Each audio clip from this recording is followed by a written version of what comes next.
Hello, good morning. कैसे हैं आप सब? होप करते हैं कि सब अच्छे होंगे। स्वागत है आप सबका हमारे यूट्यूब चैनल पर।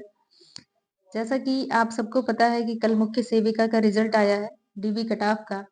तो उसको लेकर के काफ़ी असंतोष है बच्चों में, क्योंकि नॉर्मलाइज़ेशन की प्रक्रिया ऐसी है कि जिसको कह पाना बड़ा मुश्किल है कि किस तरीके से जो है नॉर्मलाइज़ किया गया है।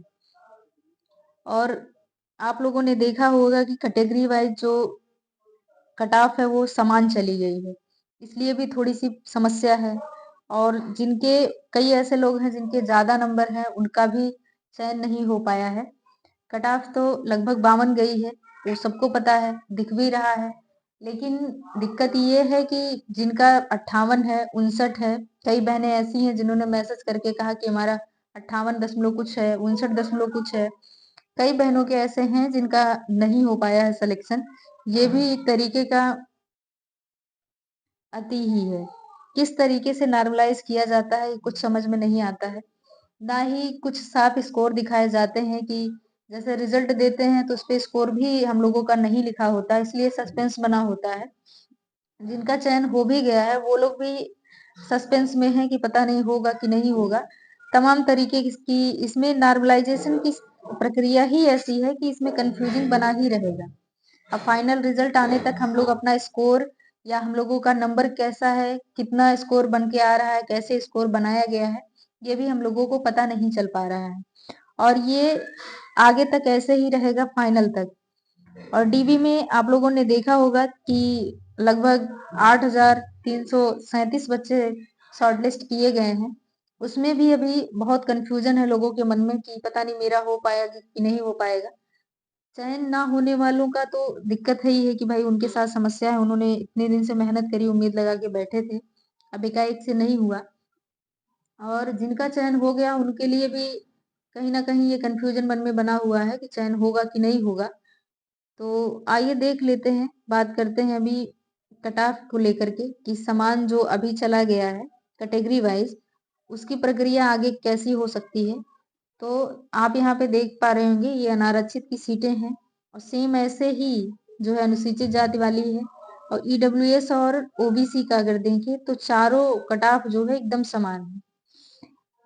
आप लोग इसलिए परेशान हैं कि ये सामान कैसे चली गई। बहुत बहनों ने मैसेज किए हैं, बहुत सबने अपनी-अपनी समस्याएँ बताई हैं। हालाँकि कुछ कह पाना इस पे पहले से ही आप लोगों को पता ही होगा, हमने कहा था कि अनएक्सपेक्टेड रहेगा, वही सेम हुआ, अनएक्सपेक्टेड ही रहा।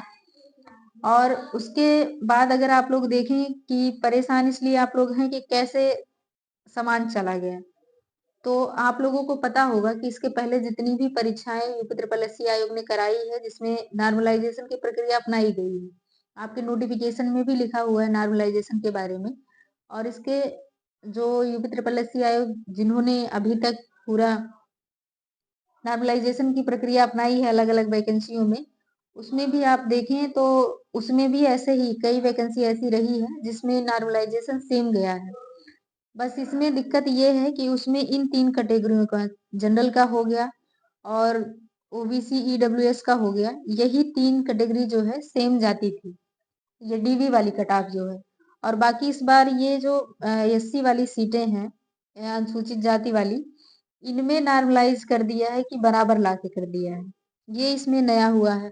बाकी एसटी वाला आप देखें तो इसमें भी बहुत अंतर नहीं आया है, उतनी ही सीटें लगभग इसमें भी हैं। और यहाँ आगे देखें तो ये यहाँ की सीटें जो है सैन्य वियोजित भूतपूर्व सैनिक वाला, इसमें अभ्यर्थी ही नहीं मिले हैं।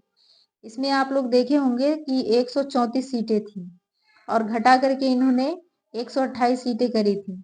तो ये जो है आप लोग वैकेंसी को गिन रहे हैं 2567 पद, लेकिन अगर आप 128 पद उसमें से साफ-साफ घटाएं तो आप देखेंगे कि कितनी सीटें आपकी बच रही हैं।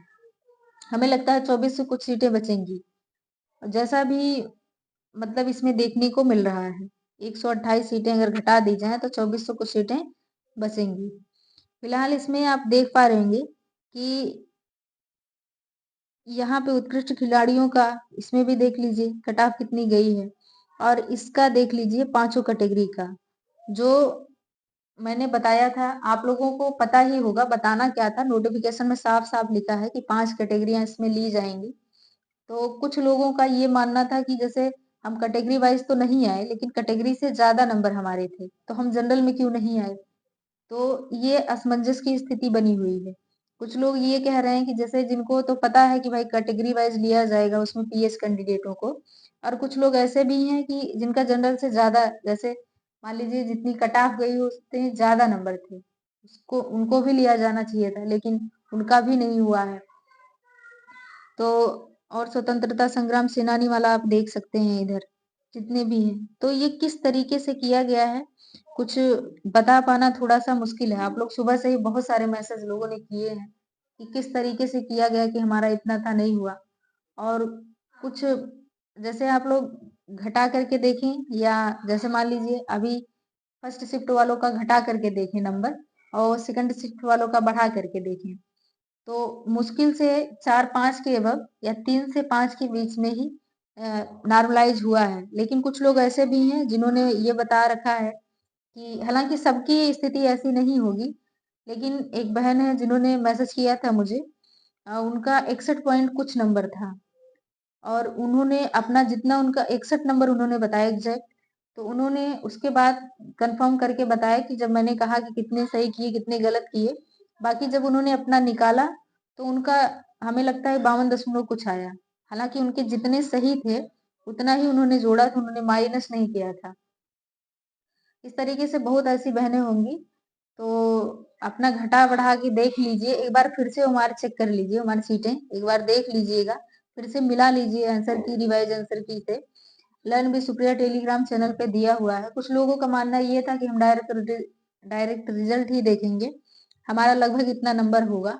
तो लगभग की बात नहीं, एग्ज़ैक्ट मिला लीजिए, पहले देख लीजिए कि कैसे क्या था, आप कितने सही किए थे, कितने गलत किए थे, और कितना आपका स्कोर बन रहा था। घटाने के बाद, माइनस करने के बाद, तब आप कमेंट करके बताइएगा कि कितने आपके बन रहे थे और कितना था और नहीं लिया गया। इस तरीके से मैसेज करिएगा, क्योंकि कई ऐसी बहनें हैं जो सेकंड शिफ्ट की भी हैं, उनके द्वारा भी बताया गया कि हमारा 58 नंबर है, 57 नंबर है, नहीं हो पाया, जबकि 52 ही गया है। अगर उन लोगों का देखें तो फर्स्ट शिफ्ट और सेकंड शिफ्ट में दोनों बच्चे परेशान हैं। तो ये असमंजस की स्थिति बनी हुई है कि अगर बढ़ाया नहीं गया तो अ, मतलब नंबर गया कहाँ? क्योंकि दोनों शिफ्ट के बच्चे परेशान हैं। अगर इनका काटा गया तो सेकंड शिफ्ट वालों का बढ़ाया नहीं गया, बढ़ाया गया अगर तो इन लोगों का हुआ क्यों नहीं? तो इस तरीके से स्थिति बनी हुई है। अब आगे यहाँ पे आप देख पाएँगे कि जो नॉर्मलाइज़ की प्रक्रिया है, आप एक बार जितने भी बहनें हैं, हो सकता है कि सबने मिलाया हो, मेबी 1 आध 2 लोग ऐसे हों, लेकिन फिर भी एक बार कोशिश करिए कि रिवाइज़ आंसर की से आप लोग एक बार मिला करके कितने आपने सॉल्व किए थे, कितने आपने अटेम्प्ट किए थे वो वाला क्वेश्चन, कितने गलत हुए हैं वो, और माइनस कितना किया गया कितने नंबर का, वो भी, और सही कितने हुए, फाइनल कितने बन रहे हैं, उसके बाद आपका नहीं हुआ। इस तरीके से आप मैसेज करिएगा, तो एक अनुमान लग पाएगा कि हाँ, लगभग कितने नंबर का। और वैसे तो जितना जिस जिस तरीके से लोगों ने अपने नंबर बताए हैं, उस तरीके से तो अंदाज़ा लगा कर के यही अनुमान लगाया जा सकता है कि 3 से लेकर के 5 नंबर के बीच में जो है कटे हुए हैं। ऐसा नहीं है कि सबके समान कटे हैं। किसी के 3.5 नंबर कट गए हैं, किसी के 4.5 नंबर कटे हैं, किसी के 5 नंबर कटे हैं, और किसी के 2 नंबर कटे हैं, 2.5 नंबर कटे हैं, ऐसा भी है, देखा जाए अगर तो। तो होप सो कि अभी कुछ कह पाना मुश्किल है, क्योंकि नॉर्मलाइज़ हम लोग का दिखता नहीं है, रिज़ल्ट आए उस पे साफ-साफ दिखे, तो थोड़ा-सा अनुमान भी लगाया जा सकता है। लेकिन अब ये प्रक्रिया क्या है, कैसे क्या है, वो थोड़ा-सा समझने में भी टाइम लगेगा। कुछ एक निर्धारित कर लिया जाए कि इतने बच्चों का ऐसे-ऐसे गलत हुआ, इतना नंबर लगभग आया और इतना अटेम्प्ट किए। उस तरीके से आप लोग एक बार मैसेज करेंगे, तब समझ में आएगा, अनुमान लगाया जा सकता है। बाकी अभी बिना आरटीआई डाले ये भी नहीं पता चल पाएगा कि ऐसा क्यों हुआ। तो जिनका थोड़ा-सा रहा होगा कि मतलब ये हमारा हो सकता है ऐसा-ऐसा हो हुआ हो, तो 4-5 नंबर काट लिए गए हों। लेकिन फिर भी अगर आपको लगता है कि हमारा ज़्यादा नंबर था, काट लिया गया, तो आप एक बार आरटीआई डाल के देख लीजिए, आपको डिटेल पूरी मिल जाएगी। उसमें हम लोगों का जो रिज़ल्ट दिखाया गया है, साइड पे आप देख पा रहे होंगे जो रिज़ल्ट हम लोग का डाउनलोड हुआ है, उसमें उनको ऑप्शन देना चाहिए था कि भाई हम लोगों का लगभग मार्क कितने रहे हैं। कितने हम लोग के बन रहे हैं और कितनी कट ऑफ गई कि हमारा नहीं हो पाया, ये तो देना चाहिए। ऐसे कई ऐसी परीक्षाएं हैं जिसमें ऐसा हुआ है, इसमें भी ऐसे ही करना चाहिए। जो वास्तविक हम लोग के स्कोर हैं, नॉर्मलाइज करके स्कोर कितने बन रहे हैं, ये ऑप्शन तो देने ही चाहिए थे उसमें। लेकिन ये किस तरीके का करते हैं पता ही नहीं चल पाता। फाइनल में भी हम लोगों का ऐसे ही कंफ्यूजन फाइनल तक बना रहेगा, कुछ समझ में नहीं आएगा किस तरीके का ये लोग करते हैं। लेकिन फिर भी एक बार कोशिश करिएगा कि जिनका ज्यादा है वो लोग आरटीआई एक बार डालें, उनको समझ में आ जाएगा कि हाँ किस तरीके से ये नॉर्मलाइज किए हैं और हमारा कितना नंबर था, नहीं हो पाया। और देख लेते हैं शॉर्ट लिस्ट की बात करें तो आप यहाँ पे देख ही पा रहे होंगे, ये दिया तो है 2567, लेकिन आप सबको पता है कि ये जो 128 सीटें हैं ये तो कम कर ही दी गई होंगी, क्योंकि उसमें बच्चे पात्र मिले नहीं हैं। उन्होंने साफ साफ यहाँ पे आप देख पा रहे होंगे, साफ इन्होंने लिखा है कि अभ्यर्थी उपलब्ध नहीं थे, ये आप देख पा रहे होंगे। ऐसे ही इसमें अगर ये वैकेंसी मुझे लगता है अब, हालांकि वो पद तो उन लोगों के लिए ही थे, निर्धारित थे और कहीं से कटेगा नहीं, लेकिन वैकेंसी थोड़ी सी कम हो जाएगी। 2567 भले है लेकिन अब थोड़ा सा कम रहेगा, ये सीटें तो इसमें जोड़ी नहीं गई है, तो इससे भी थोड़ा सा वो रहेगा। अगर इस तरीके से जितना इसमें किया गया है, जितना इसमें नॉर्मलाइज किया गया है, ये 8337 आप यहाँ पे देख पा रहे होंगे, इसे लगभग अगर देखा जाए तो 3 गुना अगर निकाला जाए ब्रश करके तो 3 गुना लगभग बच्चों को इसमें बुलाया गया है। तो होप सो कि आगे भी फाइनल के लिए भी अभी थोड़ा सा मारा मारी रहेगा। अब फिलहाल देखा जाएगा कितना कैसे होता है। नंबर आप लोग कमेंट जरूर कीजिएगा कि कितने आपने अटेम्प्ट किए थे, कितने आपके सही हुए, कितने उसमें से गलत हुए, और गलत हुए तो कितना उसमें से माइनस हुआ, सब निकाल के पूरा उसके बाद तब कमेंट कीजिएगा। फिर एक अनुमान लगाया जाएगा, देखा जाएगा कि कैसे क्या हुआ है। होप सो कि आप लोग कमेंट जरूर करेंगे, और जो लोग learn with Supriya Telegram channel से न जुड़े हों उनको लिंक दे दिया जाएगा, कमेंट बॉक्स में पिन रहेगा, आप वहां से ज्वाइन कर सकते हैं। जैसा भी होगा दोपहर तक फिर से अपडेट करेंगे। मिलते हैं किसी नेक्स्ट वीडियो में, तब तक के लिए धन्यवाद।